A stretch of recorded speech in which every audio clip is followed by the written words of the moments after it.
Everybody, welcome back to another episode of Posting Up with Keith Smith, the legend to my right, and me, myself, and I, Adam Taylor.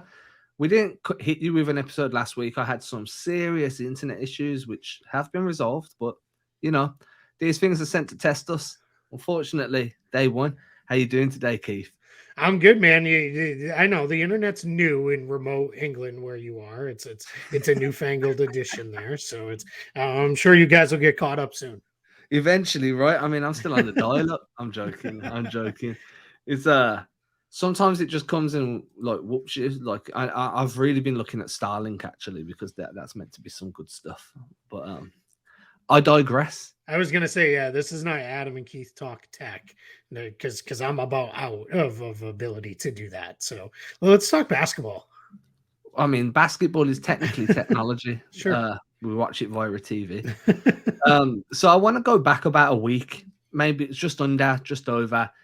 And I want to talk Celtics Warriors. We had this penciled in last week before, obviously, we cancelled the show. And the reason I've kept it there is just because I think not only was it a good game to really start this conversation with, but it's also got like bigger picture type of connotations to it. You know, like this is a team. These are two teams that played each other in the NBA Finals last year.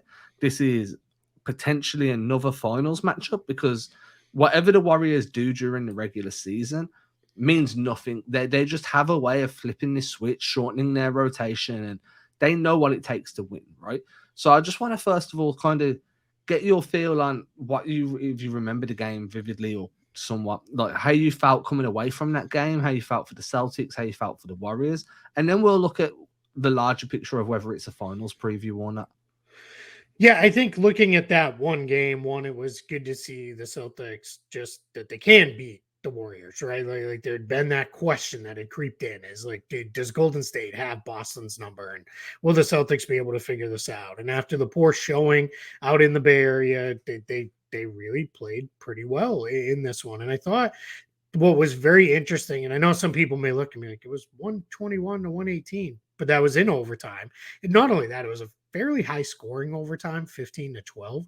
So I came away super impressed with the Celtics defense. I thought they did a great job locking in, really, running the Warriors off of good shots. They were all over Stephen Curry. There was some of the drop coverage mixed in there, but there was a lot of like, let's get up into him. Let's really make it tough on him. They contested well against Jordan Poole and against Andrew Wiggins as well. So I thought that was a really good sign for where Boston can go defensively. And then on the offensive end, they shot like crap. They couldn't make shots again. They another fairly high turnover game against the Warriors, but they got all over the offensive glass. They just pulled it up 18 offensive rebounds in that game. And they really, Golden State, Steve Kerr switched to that small lineup that gave Boston trouble in the finals. And the Celtics basically said, you know what, we're going to stay big, but we're going to go to the boards. And they really did. And that earned them, when you out rebound a team, I think it was like 18 to 8 on the offensive glass, you're just creating, 10 more second chance opportunities. Even if you only score in a few of those, that's, like 10 extra points that you wouldn't have otherwise. And that sets you up, in a different place. And you hope next time, if there's a next time that they play, Boston makes a few more shots from their side. Golden State's probably thinking we're not going to shoot quite as poorly again, but it was really just a kind of a fun chess match for a regular season game that you don't usually get. And that size that Boston went with really helped in terms of rim pressure as well. Like, Mm-hmm. I think that when they don't shoot well, especially towards the earlier part of the season, I felt like and this has been the Celtics' problem for multiple years at this point, they kind of get in their own head and try and shoot themselves out of that slump. Yep. Like, and Brad Stevens, when he was coaching, was like, stop trying to hit home runs. We just want you to hit singles. But they actually did that. They started getting to the rim more when they were getting rebounds. They weren't always looking for a shooter. They might be looking for someone that's going to catch and then slash off the rip through. And that to me just added value in terms of like, we learned our lesson last year that if we go toe to toe with the Warriors and try and win a 3-point shooting contest, like 4 out of 7 times, we're probably not going to win because when they've got Clay, they've got Steph, and so forth. So that was a nice kind of adjustment for me. That wasn't really a coaching adjustment, but it was definitely if we're going to be able to face these guys in another final series, then we do need to be able to prove that we can attack the rim and beat their coverage when they start trying to build bodies around that. They don't build a wall, but they do like to flood the paint and make it really difficult in that way, and then they kind of sprint out to guys. So the question I've got, that's the just to add to that too, is I liked that it at no point in this game when shots weren't falling did we get the whole shoulder slump, heads go down, and it just turns into a mess. And that's something that this team you would hope would be past fully. They aren't always still, I think it is still important to remember, yes, they have finals experience now. They've all been to the playoffs a lot, but this is still a team that's led by two guys in their mid-20s, for the most part. They've got a couple other veterans there that do stuff, but when things go south, sometimes they go really, really south on them, and they, and that's just, it happens sometimes, but it's one of those things where this game, it was good to see because it kind of had that feel at a couple points of like, oh, this might get out of hand and the Warriors may roll them, and then now we're going to be having a completely different conversation, even here, a week later or so, but they didn't, they hung in. So the question you've got now is, do the Warriors have enough left in the tank to make another finals run? Yeah, they're making it really hard on themselves. That's the difficult part right now. I think for them is, let me pull up the standings to make sure I'm not completely pulling stuff out of thin air here. But I think their challenge now, when you look at it, is all right. So they're 10th. They're 23 and 24. Crazy stat about the West is every team between 5 and the Lakers at 13 have 24, 25, or 26 losses. So they're all right there with each other. The Warriors, even though they're one game under 500, they're only 2.5 games out of 4th. So home court advantage is still there.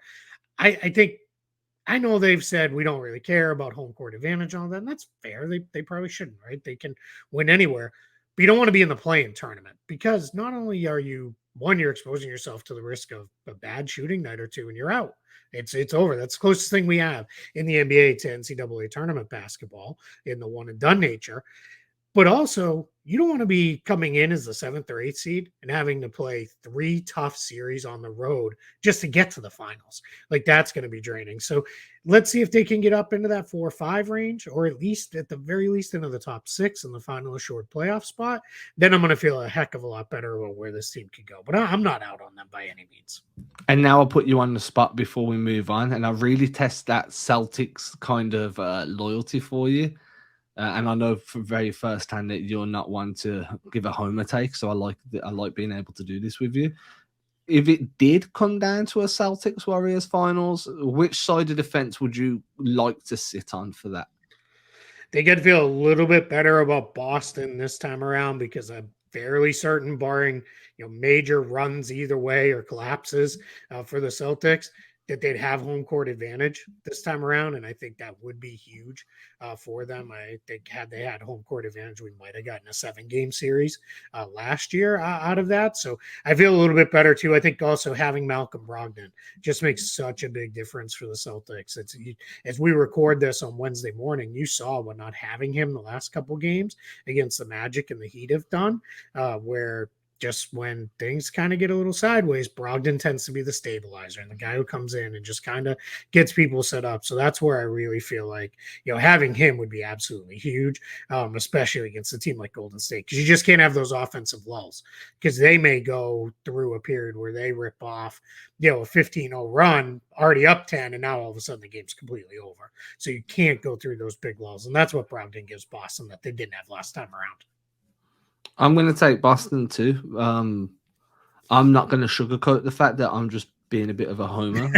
I'm not going to lie. But no, I think that I've spoke about this before, so I'm not going to harp on it. But I do think that the Warriors are age is slowly going to catch up to them. As you said, unless they've got home court advantage, those legs could be tired. And I just don't think they have the balance with the back end of their rotation that they have done in previous years. And that usually rears its head more when that rotation shortened and everyone's role kind of has more weight to it than what it does during the regular season. You're less likely to chop and change that rotation as frequently. Moving on, a team that's been interesting to me, and I loved them last year. You better not say the Houston Rockets, or I'm done. I'm going to clear it. No Houston talk today. Okay, perfect. No Houston talk today. Um, unless you want to talk Houston. No, no, move on. um, no, I liked them last year. Houston are a Oh, team I've liked this goodness.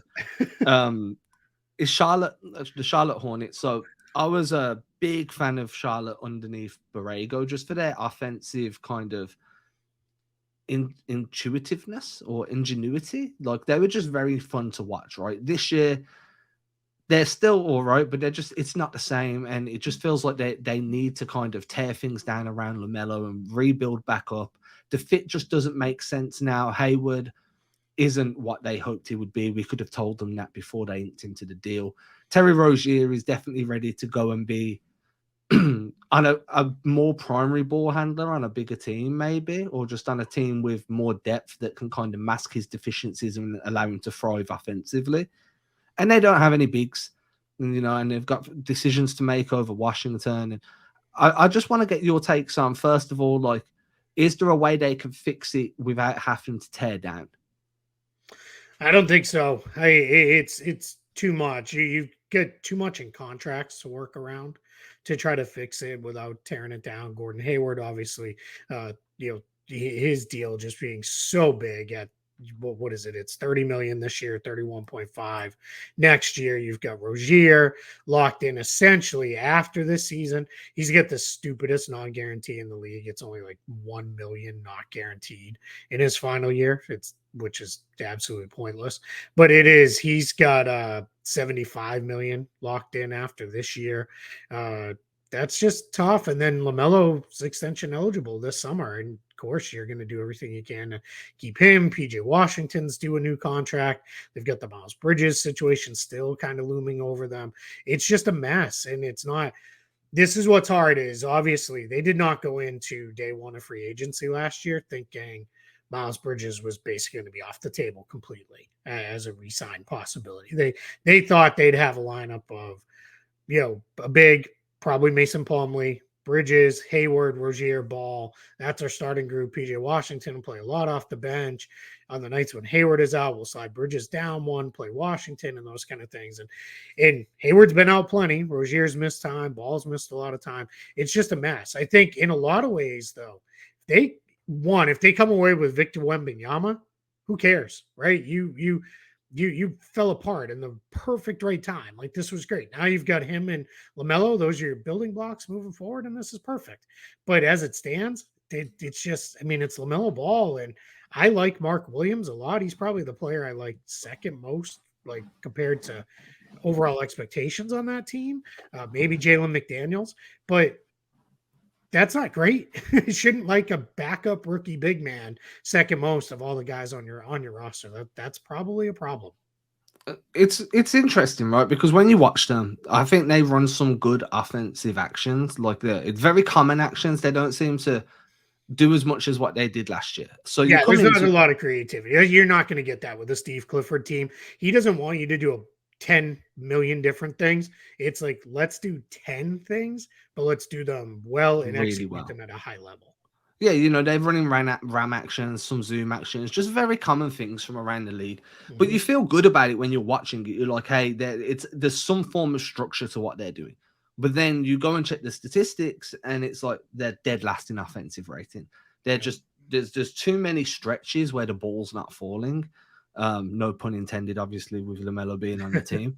Their defense isn't much better. They're 27th in the league. So then when you're looking at it and you're like, they're just dead they're just bad everywhere. And I'm not one to think that they've got good talent development on that team. Like, sure, you hit Louis and Melo, but he came into the league ready made. Like, it's Mm-hmm. like not being able to hit with LeBron when he was a rookie. It's going to be a bit different with Wembanyama because obviously, as we spoke about before, you need to see how he handles the physicality. You need to develop certain aspects of his frame, and his understanding of the game is going to need to be worked on.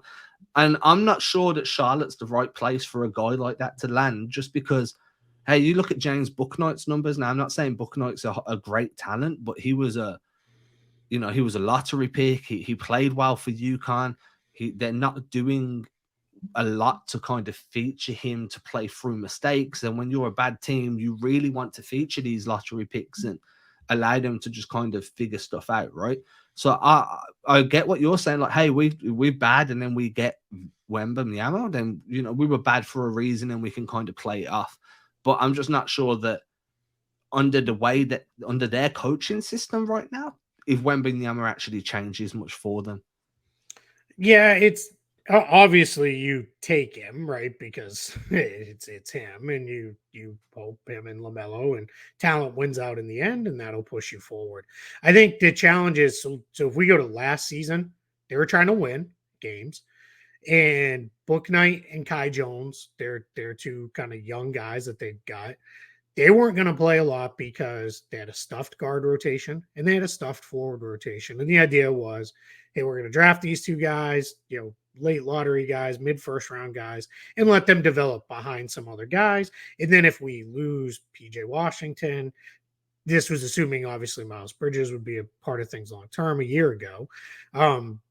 Then we got Kai Jones as maybe ready to step in as the replacement, and we just kind of keep that development machine chugging along. The problem is last year, as things kind of slipped away from them, I don't think they did a good job reprioritizing.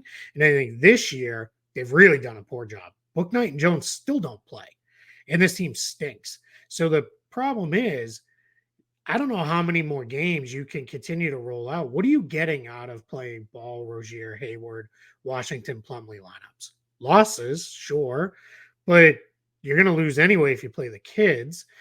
And all you're doing is not playing the kids and giving them minutes. So I would be really heavily leaning towards playing.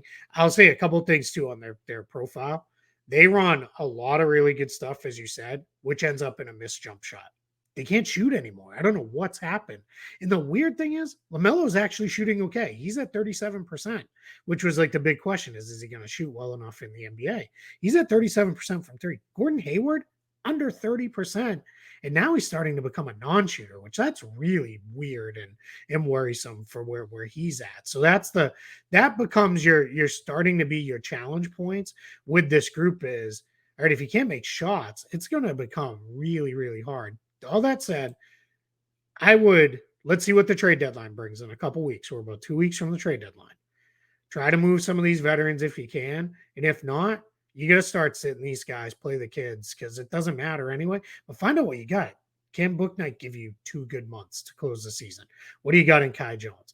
Mark Williams should be playing more than Plumlee no matter what the rest of the way, Plumlee on the roster or not. And if you lose a whole bunch of games, so what? You're losing a whole bunch of games anyway. Might as well lose with the kids getting the minutes and finding out what you have moving forward. Couldn't find the unmute button. I do apologize. I agree. I think I've always been, if you don't feel like you're going to get out of the first round, I'm always, and I know this probably goes against the competitive nature of the league in itself, but I'm like, hey, I'd much rather give the young core first round experience in the playoffs than a bunch of vets that are just going to be bouncing at the end of the year anyway because they're on a 1-year deal, or you're going to try and trade them because you're trying to enter that youth movement anyway. So I'm completely with you. Like if you can give these guys like the Kai Jones, the Book Knight, the Williams, if you can give them minutes, then you need to go and do that, because even if they don't stick with you, their trade value increases, and then you can start trying to make moves that do kind of align with the talent that you've got there. It's very hard to draft perfectly, especially when you wasn't expecting to need to draft perfectly. And when a lot of your picks are coming in the middle of the first round, too, like obviously LaMelo was a high pick when everything kind of fell apart on them a couple years ago, but that's difficult to consistently nail guys in the 10 to 25 range. Like that's just not, nobody has like the greatest ever track record on that. Some teams do well with it, and then some teams like Memphis draft guys and then they develop guys and they do great with that. But I think for Charlotte, the challenge is now it's find out time, right? Because to keep it clean, you already did the F around part, and that didn't work out so good. So now let's find out, right? Let's find out with the rest of the guys we have, because you've already F around enough where it stinks, and it is what it is. I would I mean, veteran guys, you owe it to yourself through the holidays, through the first part of the year to try and be as good a team as you can. Everybody should be doing that. I don't believe in teams tanking from the jump from opening night, because I just think that sends a bad message overall to everybody, including your own fans of like, hey, don't watch because we're trying to be terrible. But the minute it's clear, which right around the holiday time, all right, now switch. And the Hornets fans are smart enough to know, all right, hey, we get it. Like play the kids. Let's go from there. There's no reason to be playing all these veteran guys who, by the time they are good again, they're not going to be on this team anyway. Or if they are, you're probably not going to be very good. You're going to have a high ceiling of 500 in a playing team again. And then everything just starts again, which seems to be Charlotte's MO anyway, right? Mm-hmm. Like, hey, we're going to be okay. We're not going to be great, but we're going to Yep. be okay. Enough to charge money for you to watch us, but not enough to charge Charlotte, money. Washington, Minnesota quite often, although they tried to really go for it. But yeah, some of those teams feel like, as long as we're right around the play-in, we're good. Right? Yeah, we're happy. We can charge money. Yep. Yeah. We're not giving it away. Right. So the Yep. last team I want to talk about, and I haven't watched much of this team, and I have no specific reason. It's just I like watching other teams, and they just never seem to be playing this team when I come to watch them. I should make more of an effort. It's the Trailblazers. I think I've seen them twice all year. Couldn't even tell you their deep bench. It's terrible of me. So I just want to kind of get you. I know you're a bit more fair with the games that you choose to watch, where I'm kind of like, no, I want to watch this one. So I just want to kind of get your take on it and see how they're doing, kind of just to check in what you think's going right, what you think's going wrong, where could they be doing better, all that type of stuff. Sure. Yeah. For Portland, weird season. They just won. Destroyed the Spurs the other night. But they're kind of back into hopefully an upswing because they'd been on a downswing. They'd lost a handful of games in a row. It had dipped all the way from being in that running for maybe an outside shot at home court advantage in the West to they dipped all the way down into out of the play-in range, which is, again, to go back, and I'll just repeat it just because it is absolutely bonkers. Every team from 5 to 13 has 24, 25, or 26 losses. So they're all right on top of each other there. It really is the perfect example of have a good week and you're 4 spots up in the standings, have a bad week and you're 3 spots lower in the standings. But with Portland, I think their challenge is they're in transition, and Chauncey Billups is trying to get them to be a more competitive defensive team.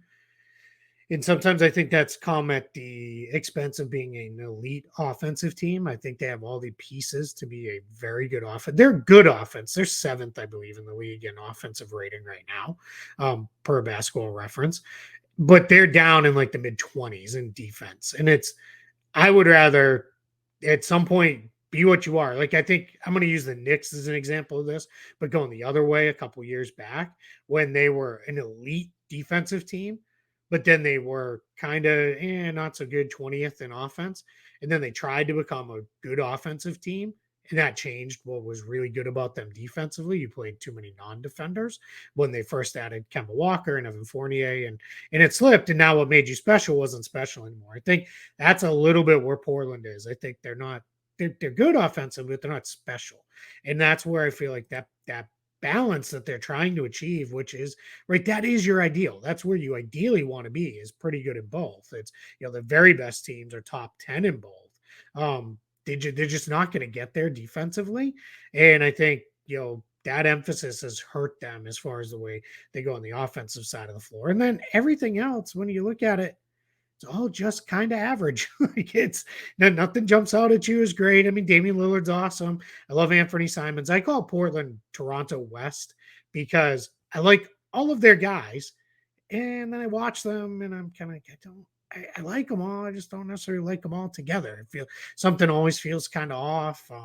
With that, it feels like in big moments in some of their games, it's like Lillard and Simon should have the ball and create, but then it seems like the ball finds its way to Hart and Grant, and they're running the actions, and that doesn't go quite as well. While Lillard and Simons are, relegated away from the ball, and it just feels a little weird and off. It's just something isn't that they haven't hit the right mix like they did a couple years ago when they made that West Finals run. Do you think they need a wing creator? They need someone with real size that can be that secondary guy. So if you trap Lillard, I want someone with size who can get downhill a little bit better than Jeremy Grant. I like Jeremy Grant a lot as a player. I feel like it's just a little bit of a weird spot for him where I think Jeremy Grant looks at his best like he did when he was with Denver, where I mean, shocker, right? I mean, Nikola Jokic has Aaron Gordon looking like an all-star right now. So you put good guys who can cut and finish and do a lot of different things next to a guy like Jokic, and you're gonna look pretty good.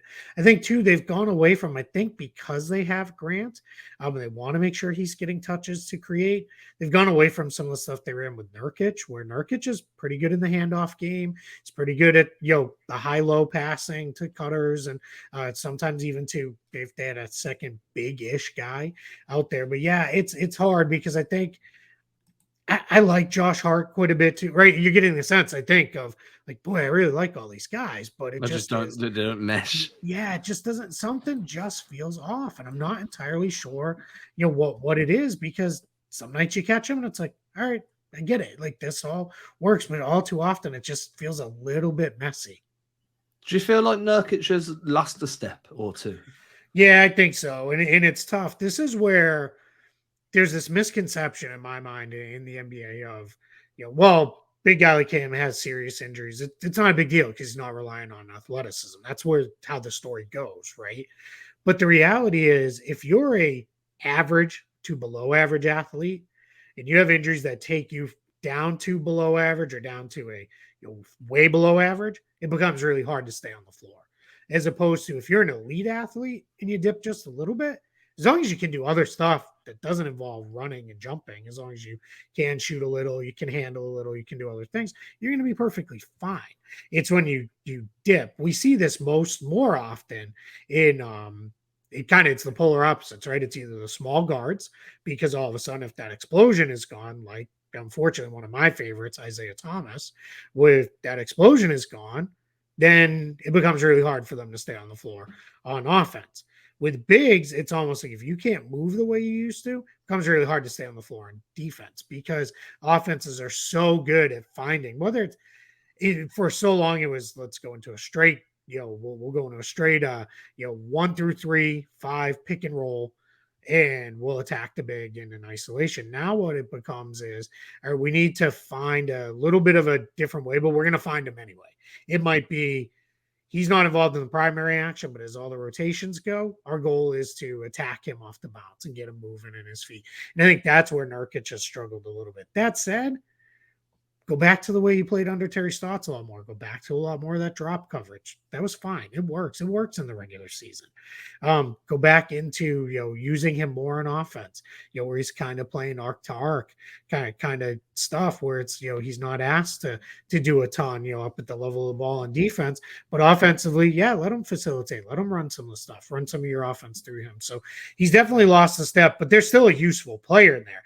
Problem is that a useful player at 15, 16 million a year? Or is that a useful player at like 8 to 10 million a year? And that's tough for a team that's going to be dancing around the tax line like Portland is. I like Nurkic as well. That's the worst thing about it. I always thought of him as like Jokic light when he was actually healthy. And he really is. Like he's never going to be it sounds silly to say he's never going to be Jokic as a passer, right? Because nobody is. I firmly believe Nikola Jokic, he's already the best big man passer we've ever seen in the league. Yeah. I think when all is said and done, it's just going to be, he may be the best passer we've ever seen in the NBA. It might be at that, Magic Johnson, Jason Kidd, John Stockton level of this guy was that good, as a passer. So that's where, for me, it's fine. Like you said, call him Jokic light, and it might be like Jokic light and then add a little bit more lightness to it, just to be okay. But he can do things with the ball in his hands. Yeah, we're not saying he's can't believe it's not Jokic. Sure. We're just saying he's some type of Jokic light, and I like that margarine joke, by the way.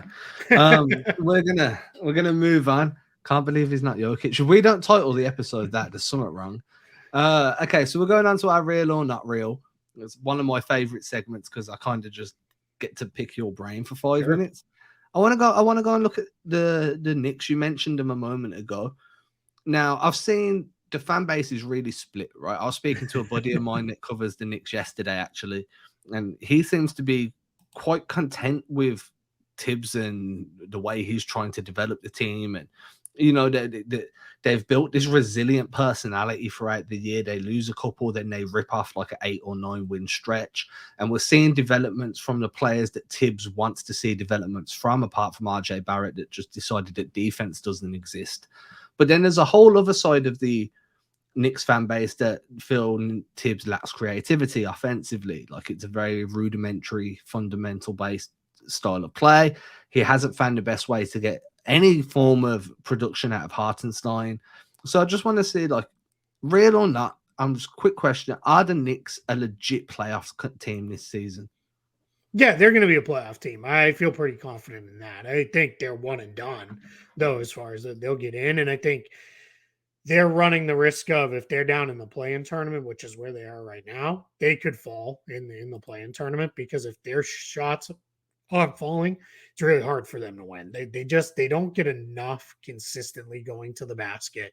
They're very reliant on hitting jump shots. They're not only just as a 3-pointers, but also, those Julius Randle mid-rangers are still a thing.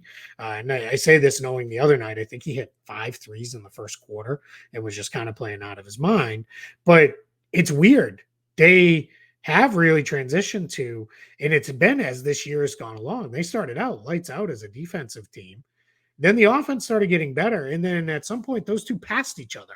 And now they're like a middle of the pack defensive team, and they're a top 10 offensive team, which, even when you watch them play, it doesn't make a lot of sense. Cause like, how is this happening? Like, I don't get this, but yeah, they're a weird team. Real as a playoff team, sure, but they're not going to win a round. They're going to lose in the first round.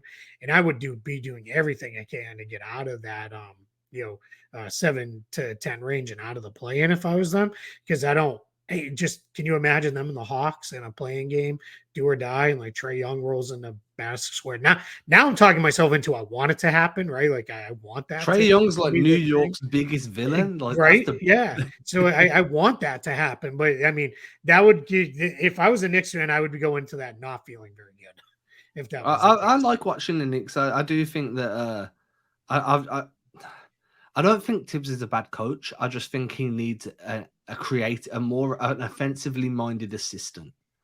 I think if somebody could really run like an offensive coordinator, like in the NFL, like someone really run the offense. Like, if he could have had before he was a head coach, like a Chris Finch on his staff to say run the show offensively. Yeah, I think that would have been really good for him. Yeah, I think that's where you see the Knicks just turn a corner, because then he can focus on the defense. Right, moving on. Kyle Kuzma. This name's floating around everywhere. Sure. As a Celtics guy, I didn't like Kuzma for the first few years of his career. I've seen more of him recently, and I actually like his game. I think he's a reliable, solid, impactful guy. Basically, from what you read now, Washington want to keep him around. Kuzma's not really sure if that's where he wants to be. He's already won one championship back in 2020. Maybe he wants to try and compete again. It's not that he led the team to a championship, but he was there. Real or not that he's going to stay with Washington beyond this year? Oh, you flipped it. I wasn't expecting that to be the way you asked that question.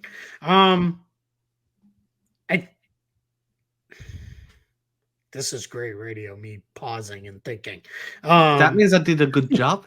No, you really did. I think so. I think the Rui Hachimura trade indicates they're going to pay him what it takes to keep him there. But that makes me really, really nervous, because Kyle Kuzma is a guy who, if you pay him 20 to 25 million, all right, you get north of 25 million per season. That's tough, because they're probably going to re-sign Porzingis, and now all of a sudden your team is Beal, Porzingis, and Kuzma on super expensive deals.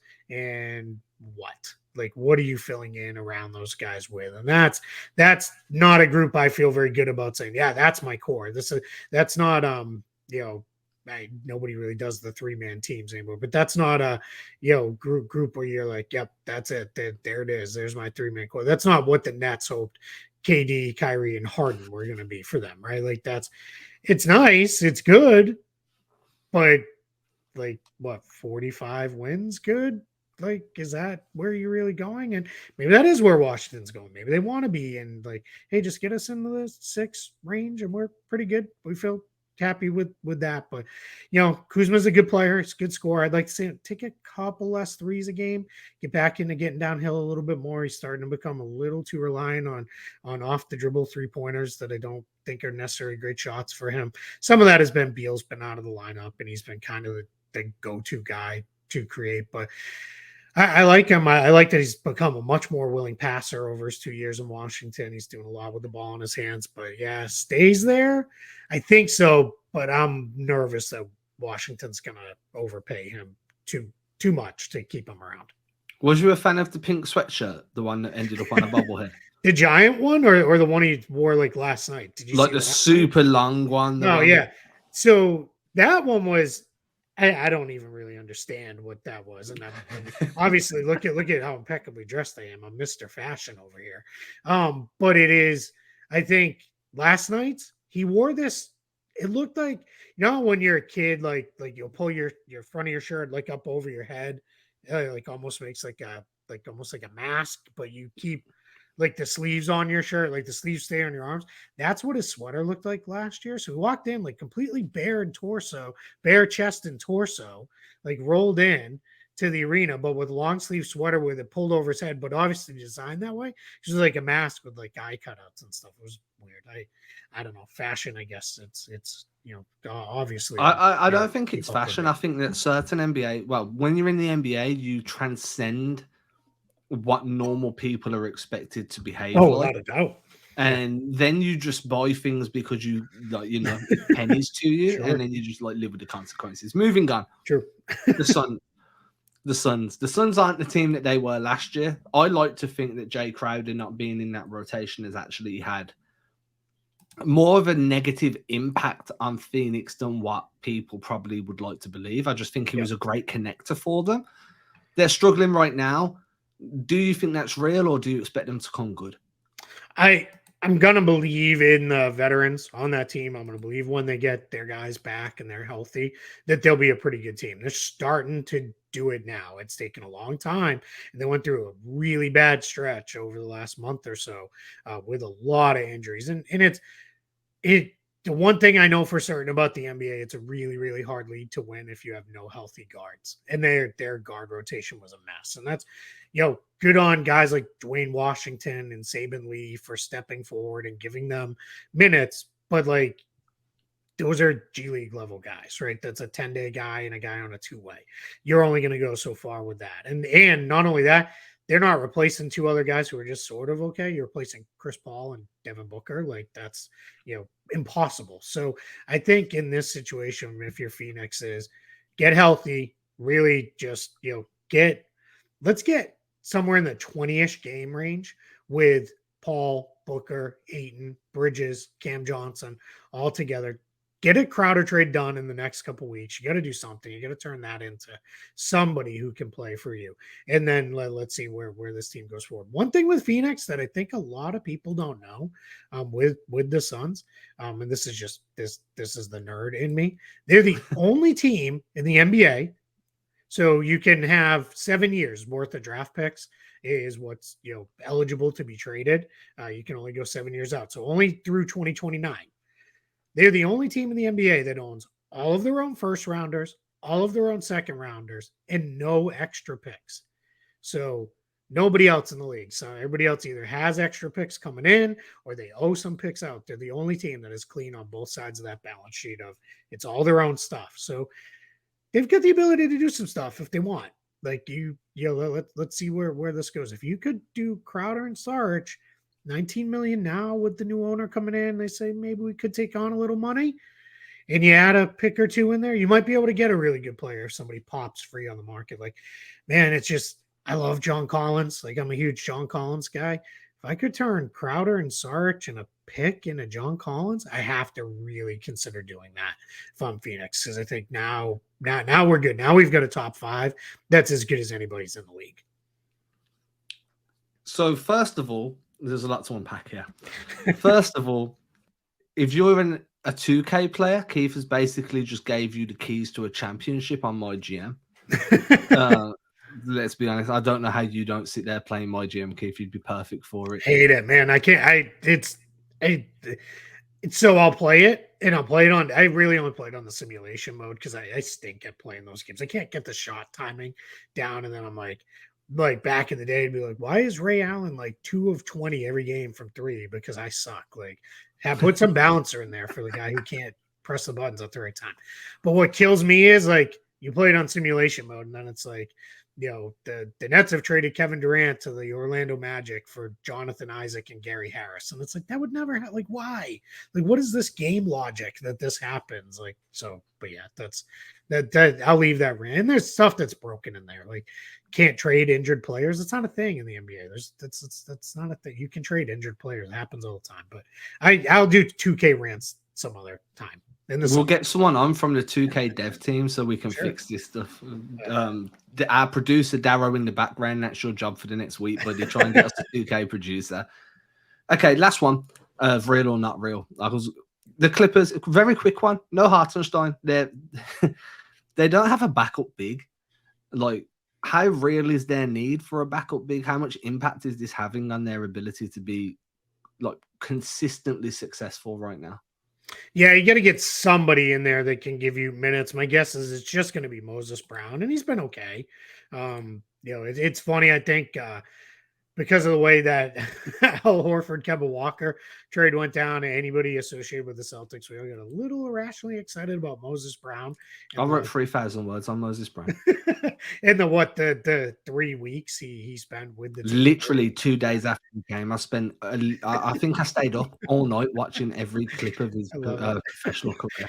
Right, and so yeah, I think the challenge with the Clippers is it's hard to know what exactly they need because they don't care about the regular season. They wanted to beat the Lakers. Like they played the Lakers last night as we record this on Wednesday morning. They played on Tuesday night, and they beat the Lakers fairly handedly because they get up to play the Lakers. They're crosstown rivals.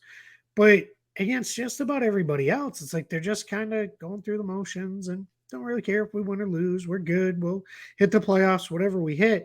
It's very odd. It's like this team that has this attitude of like, been there, done that. We've won championships, so we can deprioritize the regular season and just get there healthy, and we'll go in. And you haven't won anything. You haven't even won series. Like let's knock this off a little bit. Let's go win something first before we get too deep into this. Like, let's prioritize. So it's hard to know. I mean, I think they need another big, but I don't know. I think they need to give a crap first. Like that would be the first thing I would be focused on. Is like, can you let's just take now to the All-Star break. We've got about 2.5, 3 weeks.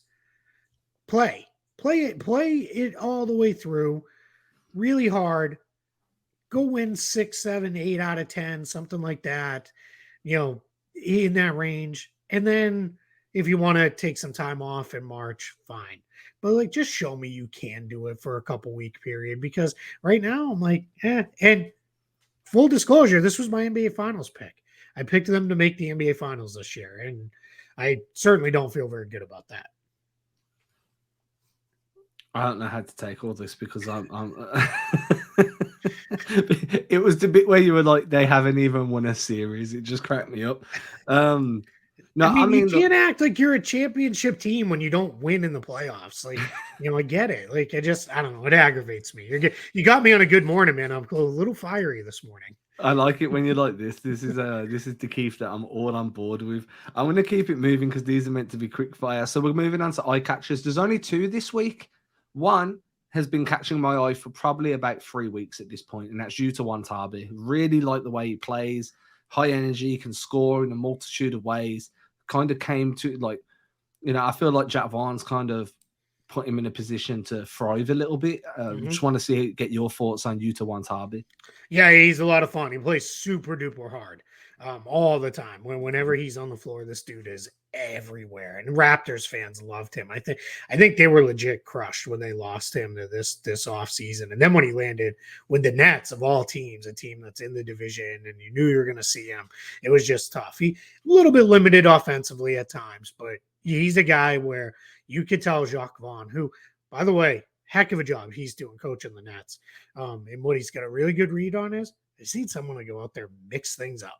for the next 5 minutes. Run around, dive on the floor, crash into guys, do all sorts of stuff. And that's what Yuta Watanabe has become for them. Absolutely. If you're going to be a good team, you need guys like him. And the only other guy on here is one of your personal favorite young guys. Unfortunately, though, it means we have to turn our attention to Houston.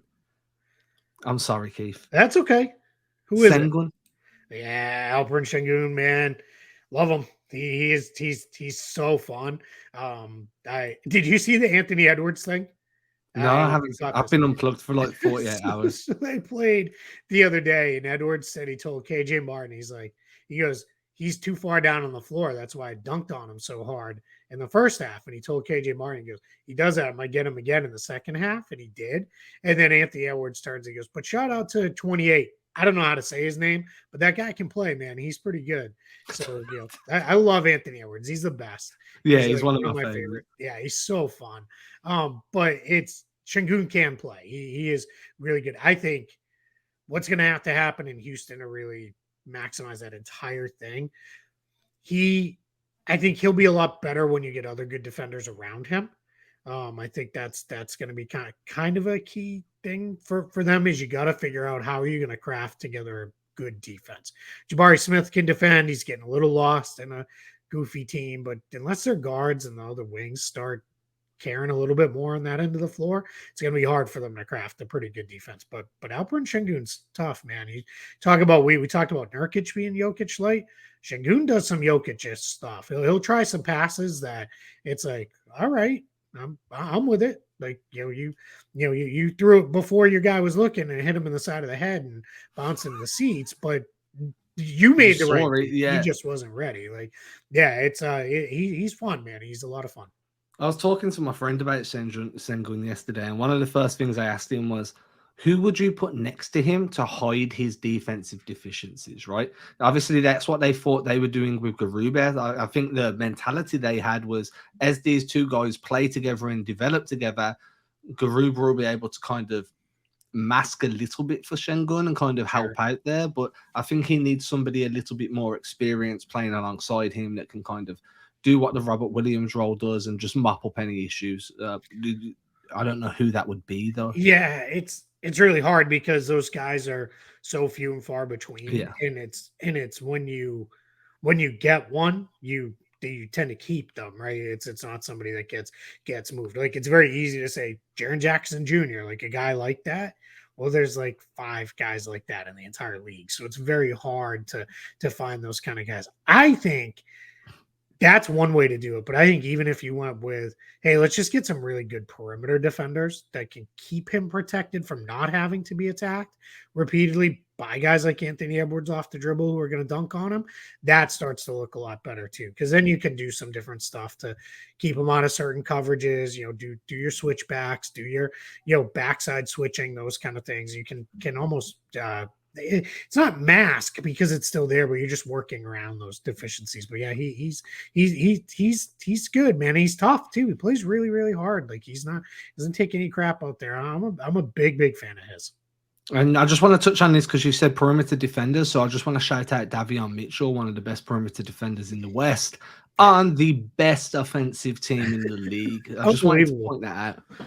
Yeah, man. Kings like that beam, baby. Like the beam. I'm all fired up for the Kings. I so badly want this to continue. I don't want them in the play-in. I want them in the playoffs. Like, the Sacramento fans don't need the stress of actually like having to play their way in. I'll be honest.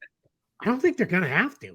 I think they're legitimately right now for the regular season the third best team in the West. I think this is going to continue. I mean, it's really, really good and good on them too.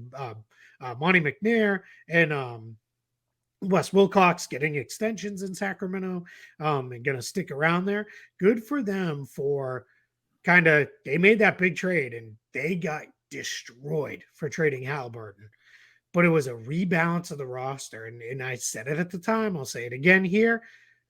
People treated it like Domantas Sabonis was, a backup level big that was just overpaid. And it's like, this is insane. This guy was a 2-time All-Star. He's really, really good. The fit is really good with De'Aaron Fox. They've got the forwards.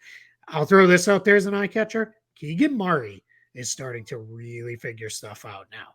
Starting to find the right shots for him. He's figured out, all right, if I move here off Sabonis, we talked about a lot of this episode was bigs who can pass. Sabonis is a big who can really pass the ball. He looks a lot like his dad at times out there.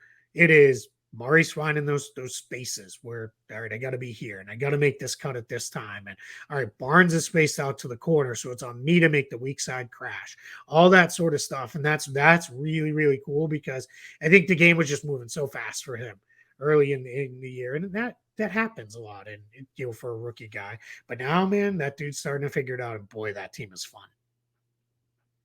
Does he get Coach of the Year? He's probably gonna Mike Brown.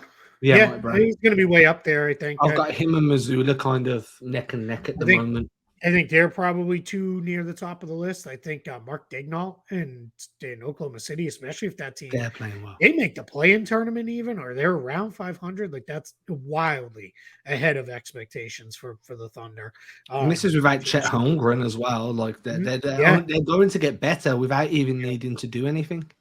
Yeah. It is funny because Coach of the Year to me tends to end up being, it's not always the best Coach of the Year. It tends to be very regularly the coach whose team exceeded expectations the most. So I do think Mike Brown has a really good shot, but that's not to say it's not deserving. Because the other thing is too, like you said, they're the best offense in the league, which is absolutely true. But they're starting to creep up a little bit defensively now too. If they can get that defense into the 15 to 20 range instead of the 20 to 25 range, now all of a sudden instead of being a fun regular season team, you start to be like, well, this team, depending matchups, they could maybe win a round or two in the playoffs if they hit it the right way. So yeah, fun group there in Sacramento. And with that, I'm going to leave it. I know you've got a hard out in 3 minutes, and I'd like to talk off air for 2-3 minutes. So everybody, we hope you enjoyed this show. I'm going on an aeroplane, as I like to call them, skybirds. I hope you hear from me again. You will hear from me again. I'll speak to you soon. Everybody have a great one.